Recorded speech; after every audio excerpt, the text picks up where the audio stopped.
brother was killed May 8th. I think everyone knows this story. But, May 8th. No, if you don't. 2 years ago, a little over 2 years ago, 9 officers for 20 minutes beat him down with a canine, baton blows, put him in a hog tie, flat on his stomach, slammed him down a few times, asked him if can you still breathe? Are you still there? Yeah. After that, they put a sock around his face, a spit guard. Most of these officers were using body weight on him, knees, elbows, cheap shots. After the 20 minutes passed, he lost his pulse. None of those officers attempted to revive him. The curveball of all this is that it was on video. That video was deleted. Even worse, he was right across the street from a hospital that he was looking out for. A witness came to me very early on, said he was basically sleeping on the ground and was provoked by the first officer. Unfortunately, the first officer was a canine officer. I ran into the officer 2 or 3 weeks ago. He was he didn't look like a canine officer anymore. Looked like he was on desk duty, demoted in a sense. I don't know if it was for the work that we're doing. We do rallies. We preach the truth. So that's that. The depositions are just finalized in the civil case. There's a civil case going on for that with our family. I'm now the successor of interest in my father's estate. My dad died about 3 months ago. So now I represent in a case that I initially didn't want anything to do with because I'm the voice. So I want to go against what is wrong. But what sticks to me, and I think maybe with the story I try to tell is, I sat in depositions for hours. I did 2 depositions. They brought me back a second time to talk about my Facebook posts. Social media does work. If you guys don't think it does, I spent an hour talking about my Facebook posts. Defense lawyers had a nice size file of just my Facebook posts. So think about that. These high-end lawyers that are trying to make you feel like you did the killing.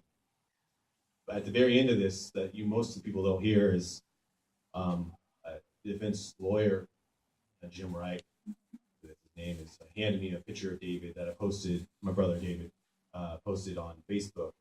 My brother's picture that I post everywhere is we took right after an autopsy. A few days after he died, his face is all bludgeoned, bruises everywhere. It's cleaned up, of course. As he was handing me this paper, he was smiling. The defense attorney behind the camera, he was smiling, trying to intimidate me into reacting, to getting some anger. I kept calm, but I won't forget that, and that's the story I'll tell probably everybody. These people want you to react the way they react, and don't do that. Don't react with the way they react. There's subtle ways of doing it. Social media is the best thing you can use right now. They're looking at it, they're following it. So to go back and to wrap it all, and the reason I'm here is that Keith is always calling me. He's nonstop calling me. I don't necessarily listen to Carl Diggs or anyone else. I tell Keith this, and always calling. More than there's people that have faded away in the past 2 years who say they're die hard. We're with you. No, they're not. There's people. It's my mom, my girlfriend, a few other people. That's it. And I believe New York is pivotal, but I'm selfish of telling Keith this yesterday, I believe. I'm very selfish. I wish it was LA. I wish LA we could ask people from New York, but I know it's a give and take situation. I believe New York is pivotal because at least we're planning it now. And as Keith said, he said it great news. That's where a lot of the killing is happening. The one thing I think of is Eric Garner getting chokehold, choked on camera and dying on camera. And we can't go to New York to support them. We can't ask for that in return. So I've got family in New York. My dad was raised in the Bronx in New York, and I probably won't have family, there that should be there.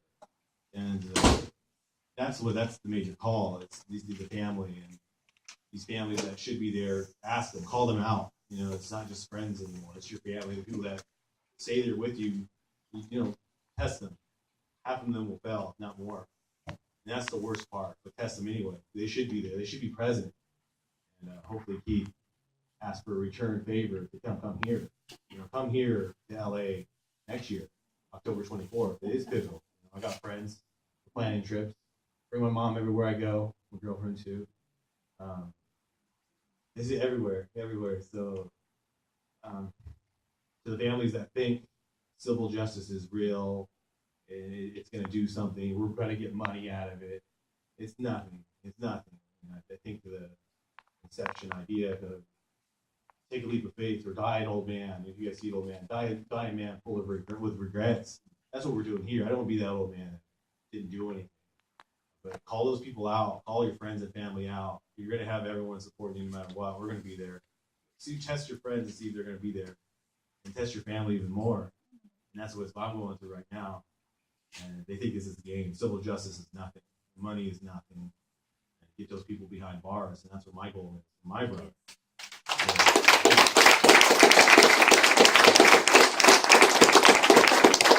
It's like New York is important. New York is the connection we build with people there is important. It's going to be expensive, but we're going to do it. I'm going to be there. Hope you guys are all there too.